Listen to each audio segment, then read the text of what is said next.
2 दिन के दुबई दौरे पर प्रधानमंत्री नरेंद्र मोदी आज विश्व जलवायु परिवर्तन शिखर सम्मेलन में लेंगे हिस्सा। समिट के उद्घाटन सत्र को संबोधित करेंगे पीएम। कई नेताओं के साथ होगी द्विपक्षीय बातचीत। दुबई में प्रधानमंत्री नरेंद्र मोदी का भव्य स्वागत हुआ। भारतीय प्रवासियों ने लगाए मोदी मोदी के नारे। दाऊदी बोहरा समुदाय के सदस्य भी उत्साहित नजर आए। शानदार स्वागत को लेकर प्रधानमंत्री नरेंद्र मोदी ने जाहिर की खुशी। सोशल मीडिया एक्स पर लिखा, आप सबके स्वागत से बेहद प्रभावित। प्रधानमंत्री नरेंद्र मोदी के दुबई के होटल पहुंचने पर भारतीय समुदाय ने सांस्कृतिक नृत्य प्रस्तुत किया। दाऊदी बोहरा समुदाय ने भी खुशी जताई। वित्त वर्ष 2023-24 की दूसरी तिमाही में भारत की अर्थव्यवस्था 7.6% की दर से ग्रोथ।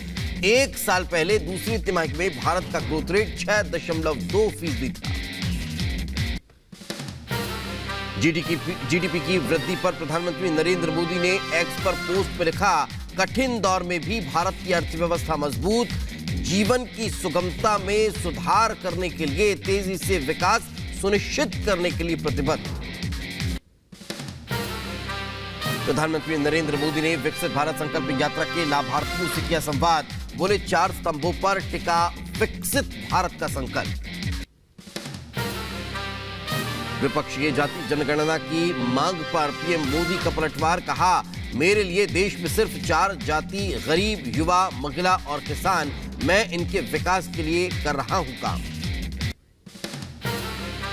मेरे लिए सबसे बड़ी जाति है गरीब, मेरे लिए सबसे बड़ी जाति है युवा, मेरे लिए सबसे बड़ी जाति है महिलाएं, मेरे लिए सबसे बड़ी जाति है किसान।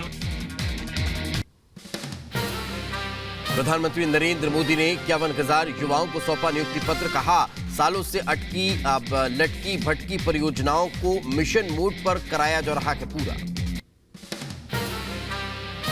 और सरकारें भी हर काम में अपनी राजनीति देखते थे। चुनाव नजर आता था, वोट बैंक नजर आता था और वोट बैंक के ही खेल खेलते थे। केंद्रीय मंत्री अनुराग ठाकुर ने कांग्रेस पर साधा निशाना, कहा, कांग्रेस की गारंटी फेल, कांग्रेस फेल। एक दिन के केरल दौरे पर उपराष्ट्रपति जगदीप धनखड़ केरल के तिरुवनंतपुरम में 5वें वैश्विक आयुर्वेद महोत्सव का करेंगे उद्घाटन। आंध्र प्रदेश के विशाखापट्टनम में जोरों पर नौसेना दिवस की तैयारियां। पूर्वी नौसेना अधिकारियों ने शुरू किया अभ्यास। आम आदमी पार्टी आज से दिल्ली में हस्ताक्षर अभियान शुरू करने जा रही है। इस अभियान में केजरीवाल के इस्तीफे को लेकर जनता से राय मांगी जाएगी। बिहार में छुट्टियों पर सियासत के बाद पोस्टर वॉर शुरू। पटना की सड़कों पर लगाए गए पोस्टर में नीतीश सरकार को क्रूर और हिंदू विरोधी औरंगजेब वाली सरकार बताया गया। श्रीनगर में एनआईटी स्टूडेंट के खिलाफ सोशल मीडिया पर संवेदनशील पोस्ट के लिए केस दर्ज। पोस्ट में पैगंबर के अपमान का आरोप।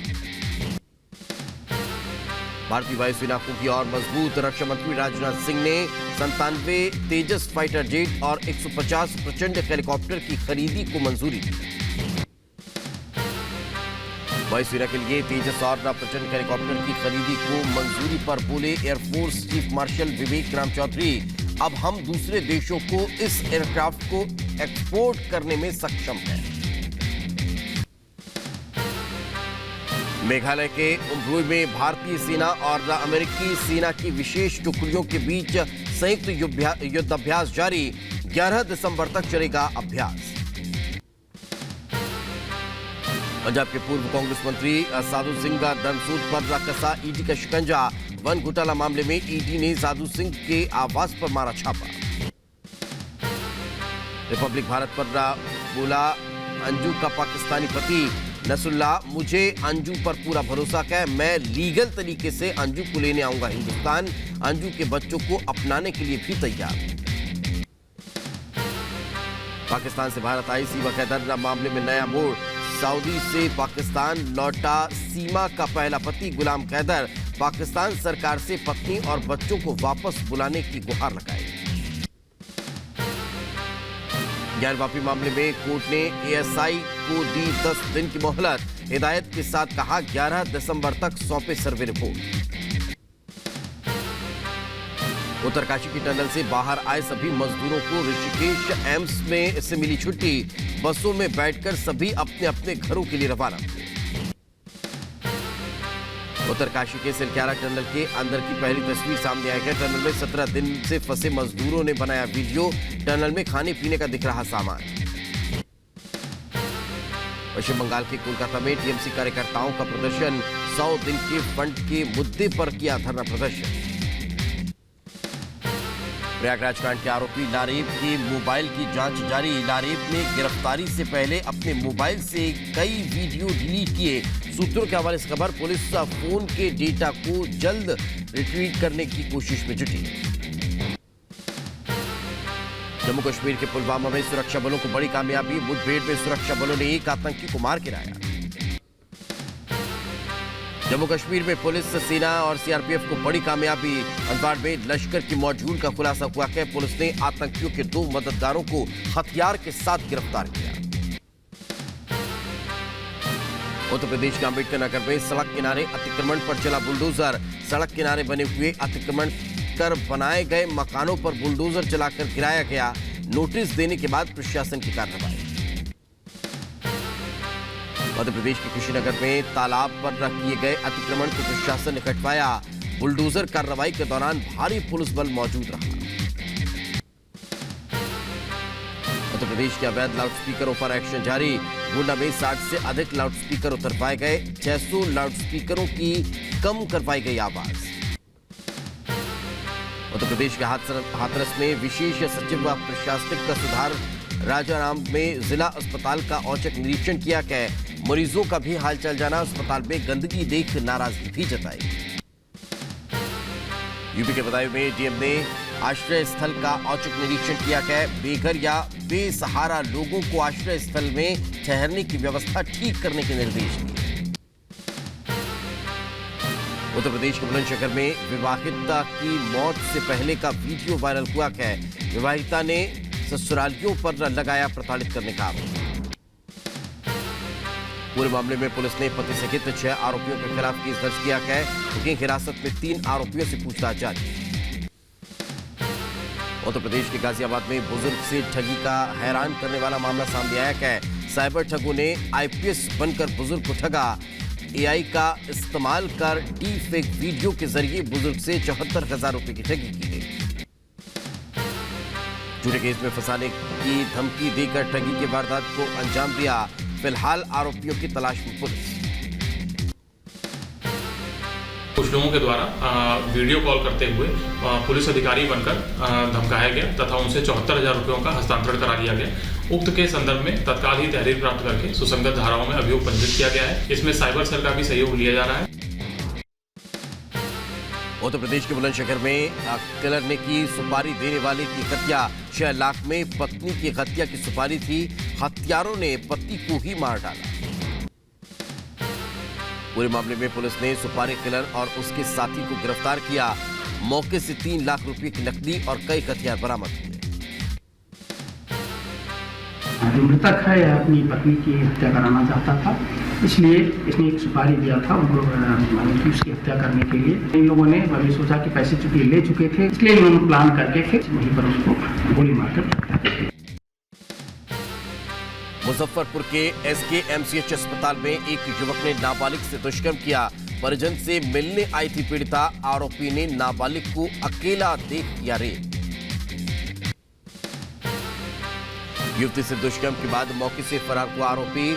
सूचना मिलने के बाद घटनास्थल पर पहुंची पुलिस। आरोपी की तलाश जारी। परिजन के द्वारा आवेदन दिया गया, उसको अहियापुर थाना अग्रसारित किया गया कांड दर्ज करने के लिए। लड़की का आरोप है कि उसके साथ दुष्कर्म किया गया है। गांव का ही एक लड़का है, गिरफ्तारी हो गई है। नेपाल बॉर्डर से 2 नेपाली महिला तस्कर गिरफ्तार हुई है। शरीर में छुपाकर ला रखी थी 2 करोड़ की चरस। पुलिस ने एनडीपीएस एक्ट के तहत दर्ज किया मामला। उत्तर प्रदेश के कानपुर में युवक के हाथ में तमंचा पकड़ाते हुए पुलिसकर्मी के वीडियो बनवाने का मामला सामने आया है। वायरल वीडियो का सीसीटीवी आया सामने। रेड सिग्नल तोड़ भाग रहे युवक के गिरने के बाद पुलिस ने तमंचे के साथ उसे पकड़ा। बिहार के दरभंगा में शख्स ने कुल्हाड़ी से किया लोगों पर हमला। हमले में एक शख्स की मौत, 2 लोग गंभीर रूप से घायल हुए। अम्बेडकर नगर में 25,000 रुपए का इनामी गैंगस्टर गिरफ्तार हुआ है। पुलिस ने सत्येंद्र शुक्ला को गिरफ्तार कर जेल भेज दिया। शाहजहांपुर में पुलिस ने तमंचे के बल पर लूटपाट करने वाले 3 शातिर लुटेरों को गिरफ्तार किया। मोबाइल और 5,000 रुपए लूटने वाले लुटेरे गिरफ्तार हुए। उत्तर प्रदेश के अम्बेडकर नगर में मुठभेड़ में 3 अंतर्राज्यीय हथियार तस्कर गिरफ्तार हुए हैं। गिरफ्तार तीनों आरोपियों के पास से हथियार और हथियार बनाने की मशीन बरामद हुई। उत्तर प्रदेश के अलीगढ़ में दबंगों की दबंगई का वीडियो वायरल हुआ है। महिला के बालों को नोचते हुए जमकर मारपीट की गई है। पुलिस जांच में जुटी। शाहजहांपुर में दहेज की मांग पूरी न होने पर पत्नी की हत्या का आरोप लगा है। आरोपी पति को पुलिस ने गिरफ्तार किया।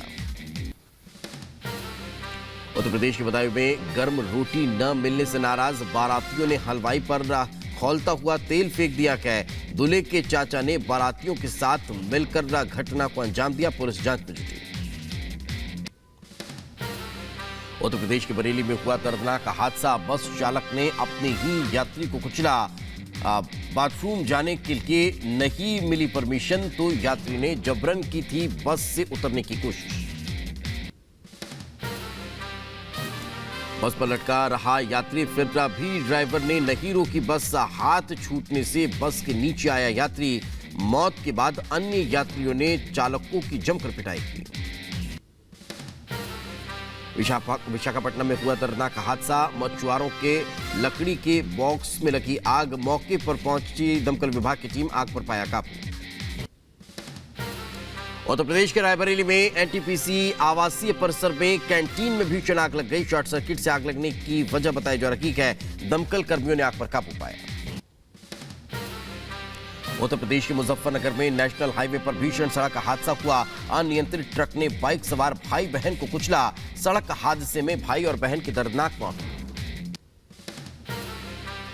हिमाचल के कांगड़ा में बर्फबारी से बिगड़े हालात।